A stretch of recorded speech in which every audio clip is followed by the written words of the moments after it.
Hello दोस्तों, स्वागत है आप सभी के अपने चैनल आर के एक्सपर्ट क्लासेस में। तो आज के क्लास में हम लोग क्वेश्चंस बैंक पढ़ेंगे, क्योंकि क्वेश्चंस बैंक आपको पढ़ना ज़रूरी है। 30 से 50 क्वेश्चन फाइनल परीक्षा में क्वेश्चंस बैंक से पूछा जाता है, इसलिए सभी विषय का क्वेश्चन बैंक आपको पढ़ना ज़रूरी है और सभी विषय का क्वेश्चंस बैंक इस चैनल पर हम पढ़ाएंगे। तो अगर आप लोग चैनल पर नए होंगे तो चैनल को ज़रूर सब्सक्राइब कर लीजिएगा। तो आज के क्लास में हम लोग हिंदी के क्वेश्चंस पेपर देखेंगे। 2018 में पूछा गया क्वेश्चन, 2018 में जो क्वेश्चन पूछा गया था अभी की इस क्लास में हम लोग पढ़ेंगे। समय 3 घंटा 15 मिनट का दिया गया था और आपके भी हिंदी के परीक्षा में समय 3 घंटा 15 मिनट का दिया जाएगा। सबसे पहले खंड अ मिलेगा। खंड अ में आपसे वस्तुनिष्ठ प्रश्न यानी ऑब्जेक्टिव टाइप क्वेश्चन पूछा जाएगा। तो 2018 परीक्षा में 50 ऑब्जेक्टिव क्वेश्चन पूछा गया था, तो 50 क्वेश्चन अभी की इस क्लास में हम लोग पढ़ेंगे। तो पहला नंबर क्वेश्चन यहाँ पर पूछा गया है। फर्स्ट क्वेश्चन है कि बुढ़ापे में इंसान बिल्कुल बच्चा बन जाता है, इस वाक्य में बुढ़ापे कौन सी संज्ञा है। व्याकरण का क्वेश्चन पूछा गया है संज्ञा से। यहाँ पर बुढ़ापे कौन सी संज्ञा है, संज्ञा हम पढ़ाए हैं। बुढ़ापा यहाँ पर भाववाचक संज्ञा होगा, क्योंकि ये भाव का बोध हो रहा है। तो लंबाई, मोटाई, चौड़ाई, बुढ़ापा ये सभी कौन सा संज्ञा होता है, तो भाववाचक संज्ञा होता है। Right answer option number C हो जाएगा। यहाँ पर बुढ़ापे कौन सी संज्ञा है, भाववाचक संज्ञा है। 2 नंबर क्वेश्चन पूछा गया है। विशेषण के मुख्यतः कितने भेद होते हैं। विशेषण के मुख्यतः कितने भेद होते हैं, 4 भेद या 3 भेद या 5 भेद या 2 भेद। तो विशेषण के कितने भेद होते हैं, तो याद रखिएगा विशेषण के 4 भेद होते हैं। Right answer option number A हो जाएगा, विशेषण के 4 भेद होते हैं। 3 नंबर क्वेश्चन है कि आपने क्या खाया है, इस वाक्य में क्या कौन सा स्वर्नाम है। स्वर्नाम पूछा गया है, तो आपने क्या खाया है, इस वाक्य में क्या पूछा गया है कि क्या कौन सा स्वर्नाम है। तो right answer option number C हो जाएगा, प्रश्नवाचक स्वर्नाम होगा, क्योंकि यहाँ पर पूछा गया है कि आपने क्या खाया है, पूछा गया है ये प्रश्न, तो ये प्रश्नवाचक स्वर्नाम होगा, option number C right answer. 4 नंबर क्वेश्चन पूछा गया है कि भविष्य काल के कितने प्रकार हैं। काल के 3 प्रकार होता है, भूतकाल, भविष्य काल, वर्तमान काल। यहाँ पर ये भविष्य काल का प्रकार पूछा गया है, तो भविष्य काल के प्रकार भी 3 होता है। राइट आंसर बी होगा। 5 नंबर क्वेश्चन है कि दधियोदन का संधि विच्छेद क्या होगा। संधि विच्छेद पूछा गया है, तो राइट आंसर बी हो जाएगा, दधि प्लस ओदन होता है। 6 नंबर क्वेश्चन है राम ने भिखारी को पैसे दिए, इस वाक्य में को किस कारक की विभक्ति है। को यहाँ पर ये किस कारक की विभक्ति है, तो क्वेश्चन नंबर 6 का राइट आंसर हो जाएगा, संप्रदान कारक में को आता है। कारक चिन्ह आप लोग याद रखिएगा, क्योंकि ये महत्वपूर्ण है। संस्कृत में कारक से क्वेश्चन पूछा जाता है और हिंदी में भी कारक से क्वेश्चन पूछा जाता है, तो कारक चिन्ह आप लोग याद रखिएगा, ये संप्रदान कारक होगा। क्वेश्चन नंबर 6 हो गया। 7 नंबर क्वेश्चन देखिए यहाँ पर पूछा गया है। 7 नंबर क्वेश्चन है कि लौह पुरुष कौन सा समास है। लौह पुरुष कौन सा समास है, तो ये कर्मधारय समास है। राइट आंसर सी होगा। 8 नंबर क्वेश्चन है निर्जन में कौन सा उपसर्ग है। उपसर्ग पूछा गया है, तो किसी भी शब्द के पहले उपसर्ग जुड़ता है। निर्जन में यहाँ पर नी उपसर्ग जुड़ा है, जर यहाँ पर ये मूल शब्द है, तो निर्जन में कौन सा उपसर्ग है, तो ये हो जाएगा नी उपसर्ग। राइट आंसर ए होगा। 9 नंबर क्वेश्चन है कि निम्नलिखित शब्दों में कौन सा शब्द शुद्ध है। शुद्ध शब्द बताना है, तो शुद्ध शब्द कौन है, शोणित हो जाएगा। Right answer option number C होगा। शोणित तो होगा नहीं, शोणित ये भी गलत है, ये भी गलत है। शोणित यहाँ पर ये शुद्ध शब्द है। क्वेश्चन नंबर 10 पूछा गया है। यहाँ पर 10 नंबर क्वेश्चन है यदि ए के बाद कोई भी भिन्न स्वर आए तो ए किस में परिवर्तित हो जाता है। तो क्वेश्चन नंबर 10 का राइट आंसर क्या हो जाएगा, ऑप्शन नंबर बी होगा। क्वेश्चन नंबर 11 है निम्नलिखित वाक्यों में कौन सा वाक्य शुद्ध है। शुद्ध वाक्य बताना है, तो कौन सा वाक्य शुद्ध है। आपके दर्शन कब होंगे, ये शुद्ध वाक्य है, बिल्कुल सही। इसका right answer option number A होगा, आपके दर्शन कब होंगे, यही शुद्ध वाक्य है। क्वेश्चन नंबर 12 पूछा गया है कि हाथ साफ करना मुहावरे का सही अर्थ क्या है। मुहावरा पूछा गया है, तो हाथ साफ करना मुहावरे का अर्थ होता है चोरी करना। Right answer option number C हो जाएगा। 13 नंबर क्वेश्चन देखिए पूछा गया है, निम्नलिखित शब्दों में कौन सा शब्द शुद्ध है? शुद्ध शब्द बताना है तो राइट आंसर क्या होगा? हितैषी का यहाँ पर सही शब्द बताना है तो राइट आंसर सी हो जाएगा, हितैषी। क्वेश्चन नंबर 14 पूछा गया है कि अंतिम में कौन सा प्रत्यय है? प्रत्यय पूछा गया है, प्रत्यय किसी भी शब्द के लास्ट में जुड़ता है। अंतिम में कौन सा प्रत्यय है? अंतिम, अंतिम में कौन सा प्रत्यय होगा? तो अंतिम में इम प्रत्यय जुड़ा है, राइट आंसर सी होगा। अष्टाध्यायी में कौन सा समास है? समास पूछा गया है तो राइट आंसर ये हो जाएगा, द्विगु समास। क्वेश्चन नंबर 16 पूछा गया है कि भारत में बेरोजगारी का एक प्रमुख हुआ प्रत्यक्ष कारण क्या है? ये बुक से क्वेश्चन पूछा गया है और ये क्वेश्चन चैप्टर नंबर 1 से ही पूछा गया है, जिसका नाम है श्रम विभाजन और जाति प्रथा।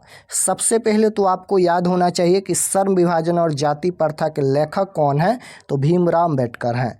श्रम विभाजन और जाति प्रथा एक निबंध है, श्रम विभाजन और जाति प्रथा के लेखक भीमराव अम्बेडकर हैं। तो भारत में बेरोजगारी का एक प्रमुख व प्रत्यक्ष कारण क्या है? तो राइट आंसर हो जाएगा जाति प्रथा, राइट आंसर सी हो जाएगा। 17 नंबर क्वेश्चन है कि पेड़ पर कमरा किसकी रचना है? पेड़ पर कमरा ये किसकी रचना है? तो यह रचना है विनोद कुमार शुक्ल की, राइट आंसर ये हो जाएगा। मछली कहानी के लेखक कौन है? तो विनोद कुमार शुक्ल हैं। क्वेश्चन नंबर 18 देखिए, B.R. नारायण ने किस कहानी का अनुवाद किया है? ये वर्णिका भाग 2 का क्वेश्चन है। तो B.R. नारायण ने किस कहानी का अनुवाद किया है? बिल्कुल राइट आंसर क्या होगा? B.R. नारायण, दही वाली मगम्मा हो जाएगा। अनुवाद पूछा गया है तो B.R. नारायण ने दही वाली मगम्मा कहानी का अनुवाद किया है। और दही वाली मगम्मा कहानी के लेखक कौन है? तो श्रीनिवास हैं, याद रखिएगा। 19 नंबर क्वेश्चन है, कावित्री अनामिका का जन्म कब हुआ? तो कावित्री अनामिका का जन्म कब हुआ? बिल्कुल राइट आंसर 1961 ईस्वी में हुआ था, ऑप्शन नंबर ए हो जाएगा। 20 नंबर क्वेश्चन पूछा गया है कि घानानंद की भाषा क्या है? घानानंद की भाषा क्या है? तो ब्रजभाषा, राइट आंसर बी होगा। किसके अनुसार सेनों ने सिद्धांतों को भी बदल लिया था? किसके अनुसार सेनों ने सिद्धांतों को भी बदल लिया था? बिल्कुल राइट आंसर बी हो जाएगा, खोखा के अनुसार। क्वेश्चन नंबर 22 है कि दारिस नामक सोने के सिक्के से भरा घड़ा किसे मिला था? दारिस नामक सोने के सिक्कों से भरा घड़ा ये किसको मिला था? तो वारन हेस्टिंगस को मिला था, right answer option number C हो जाएगा, वारन हेस्टिंगस को मिला था। 23 नंबर क्वेश्चन देखिए, ढाते विश्वास किस भाषा से अनुदित कहानी है? ढाते विश्वास ये किस भाषा से अनुदित कहानी है? बिल्कुल राइट आंसर क्या होगा? कन्नड़ भाषा तो होगा नहीं, क्योंकि दही वाली मगम्मा किस भाषा की कहानी है? कन्नड़ भाषा की कहानी है दही वाली मगम्मा। लेकिन यहाँ पर ढाते विश्वास पूछा गया है यह किस भाषा से अनुदित कहानी है? तो बिल्कुल इसका राइट आंसर हो जाएगा उड़िया भाषा। क्वेश्चन नंबर 24 पूछा गया है कि दूर चट्टानों की ठंडी गोद में किस कवि की पंक्ति है? बिल्कुल राइट आंसर हो जाएगा रेनर मारिया रिल्के। 25 नंबर क्वेश्चन देखिए पूछा गया है कि जीवानंदन दास की किस कविता को प्रबुद्ध आलोचकों द्वारा रविंद्रता युग की श्रेष्ठतम प्रेम कविता की संज्ञा दी गई है? बिल्कुल राइट आंसर हो जाएगा, ऑप्शन नंबर बी हो जाएगा, वनलता सेन। 26 नंबर क्वेश्चन है कि आध्यात्मिक शिक्षा से गांधी जी का क्या अभिप्राय है या क्या तात्पर्य है? तो आध्यात्मिक शिक्षा से गांधी जी का क्या अभिप्राय है? हृदय की शिक्षा, राइट आंसर भी हो जाएगा। शिक्षा और संस्कृति पाठ के लेखक कौन है? तो महात्मा गांधी हैं, याद रखिएगा। शिक्षा और संस्कृति पाठ के लेखक कौन है? महात्मा गांधी। 27 नंबर क्वेश्चन है कि अभिनयों में 19 दिनों के प्रवास के दौरान लेखक ने कितनी गद्य की रचना की है? राइट आंसर ये हो जाएगा 27। क्वेश्चन नंबर 28 है कि धरती कब तक घूमेगी किस भाषा से अनुदित कहानी है? धरती कब तक घूमेगी किस भाषा से अनुदित कहानी है? बिल्कुल राइट आंसर 28 का हो जाएगा, ये राजस्थानी भाषा की कहानी है। क्वेश्चन नंबर 29 पूछा गया है, पपाती को कौन सा रोग था? पपाती को कौन सा रोग था? तो ये हो जाएगा मेनिंजाइटिस, ऑप्शन नंबर डी हो जाएगा, बुखार था। 30 नंबर क्वेश्चन है, बीरेन डंगवाल को किस कृति के लिए साहित्य अकादमी पुरस्कार मिला है? बताना है कि बीरेन डंगवाल को किस कृति के लिए साहित्य अकादमी पुरस्कार मिला है। बीरेन डंगवाल ये हमारी नींद कविता के लेखक कौन है, यानी कविता के कवि कौन है? बीरेन डंगवाल हैं, याद रखिएगा, हमारी नींद। पूछा गया है कि किस कृति के लिए साहित्य अकादमी पुरस्कार मिला है? बिल्कुल राइट आंसर हो जाएगा दुष्चक्र में श्रेष्ठा। क्वेश्चन नंबर 31 पूछा गया है, परदेश की विधा पढ़ने का क्या परिणाम हुआ? परदेश की विधा पढ़ने के बाद क्या परिणाम हुआ? तो सबकी बुद्धि विदेशी हो गई। बिल्कुल ऑप्शन नंबर बी में दिया गया है, सबकी बुद्धि विदेशी हो गई। क्वेश्चन नंबर 32 पूछा गया है, नगर कहानी किस लेखक द्वारा रचित है? नगर कहानी जो है वह किस लेखक द्वारा रचित है? राइट आंसर हो जाएगा सुजाता, ऑप्शन नंबर सी होगा। लेखक के अनुसार मनुष्य के नाखून किसके जीवंत प्रतीक हैं? यहाँ पर नाखून पूछा गया है, किसके जीवन प्रतीक है? नाखून क्यों बढ़ते हैं, यह चैप्टर से ये क्वेश्चन पूछा गया है। नाखून क्यों बढ़ते हैं, पाठ के लेखक कौन है? तो याद रखिएगा हजारी प्रसाद द्विवेदी जी हैं। लेखक के अनुसार मनुष्य के नाखून किसके जीवंत प्रतीक हैं? राइट आंसर क्या हो जाएगा 33 नंबर का, पांचवी वृत्ति के, ऑप्शन नंबर सी में दिया गया है। हजारी प्रसाद द्विवेदी का जन्म कब हुआ था? हजारी प्रसाद द्विवेदी का जन्म कब हुआ था? 1907 ईस्वी में हुआ था। राइट आंसर ए हो जाएगा। 35 नंबर क्वेश्चन है, रही रास किसकी रचना है? रही रास किसकी रचना है? राइट आंसर बी हो जाएगा, गुरु नानक की रचना है। लक्ष्मी के बड़े पुत्र का क्या नाम था? लक्ष्मी के बड़े पुत्र का नाम पूछा गया है। राइट आंसर क्या हो जाएगा? लक्ष्मी के बड़े पुत्र का नाम पूछा गया है, तो ये हो जाएगा Achyut, option number A right answer होगा। क्वेश्चन नंबर 37 पूछा गया है यहाँ पर, एक वृक्ष की हत्या कविता में कवि शहर को किससे बचाने की बात करता है? तो राइट आंसर हो जाएगा नादिरों से। गांधी जी का दक्षिण अफ्रीका प्रवास कब से कब तक था? तो राइट आंसर हो जाएगा क्वेश्चन नंबर 38 का 1893 ईस्वी से 1914 ईस्वी तक। क्वेश्चन नंबर 39 पूछा गया है कि जब पंडित बिरजू महाराज को संगीत नाटक अकादमी अवार्ड मिला तब उनकी उम्र क्या थी? तो राइट आंसर हो जाएगा उनकी उम्र 27 वर्ष थी, option number A right answer होगा। कवि ने मालिन किसे कहा है? तो कृष्ण राधा को, option number C right answer होगा। मंगू के अलावा उसकी माँ की कितने संतानें थी? मंगू के अलावा उसकी माँ की कितने संतानें थी? राइट आंसर भी हो जाएगा 3। अज्ञाय का जन्म कब हुआ?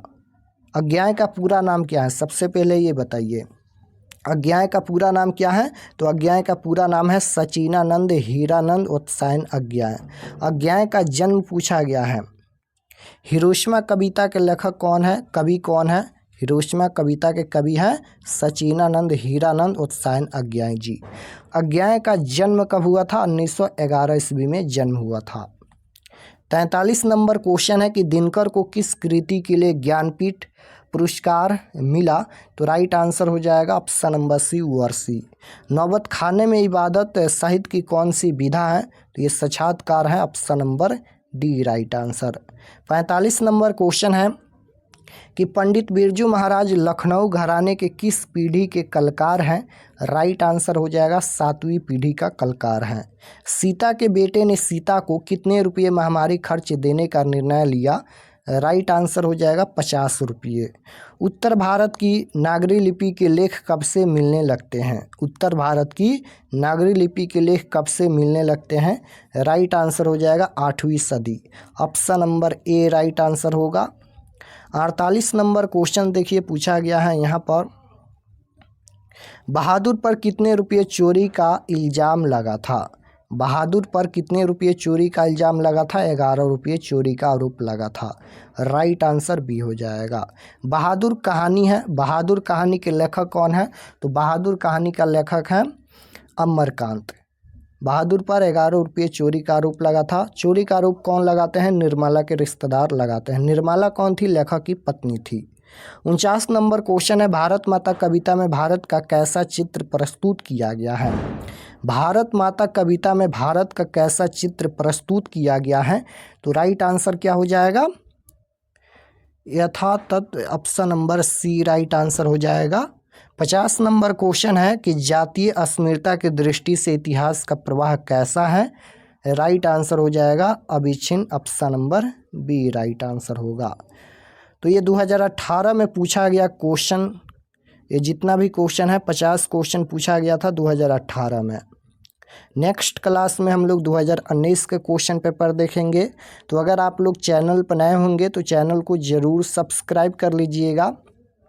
सभी सब्जेक्ट का क्वेश्चन बैंक आपको पढ़ना जरूरी है, क्योंकि 30 से 50 क्वेश्चन सभी विषय से आपके फाइनल परीक्षा में पूछा जाएगा, यानी रिपीट होगा। और सभी विषय का टेस्ट देने के लिए गूगल पर जाइए, सर्च कीजिए आरके एक्सपर्ट क्लासेस। सभी विषय का वहां पर टेस्ट दिया गया है, आसानी से बिल्कुल फ्री में जाकर वहां पर सभी विषय का टेस्ट दे सकते हैं। कैसे टेस्ट देना है? तो गूगल पर जाइए, इसी चैनल का नाम सर्च कीजिए आरके एक्सपर्ट क्लासेस। जैसे ही गूगल पर सर्च करेंगे आरके एक्सपर्ट क्लासेस तो आपके सामने फर्स्ट पेज आएगा, उस पर क्लिक करके क्लास 10th के सेक्शन में जाकर सभी विषय का टेस्ट दे सकते हैं। तो मिलते हैं नेक्स्ट क्लास में, तब तक अपना स्टडी कीजिए। आप सभी को धन्यवाद।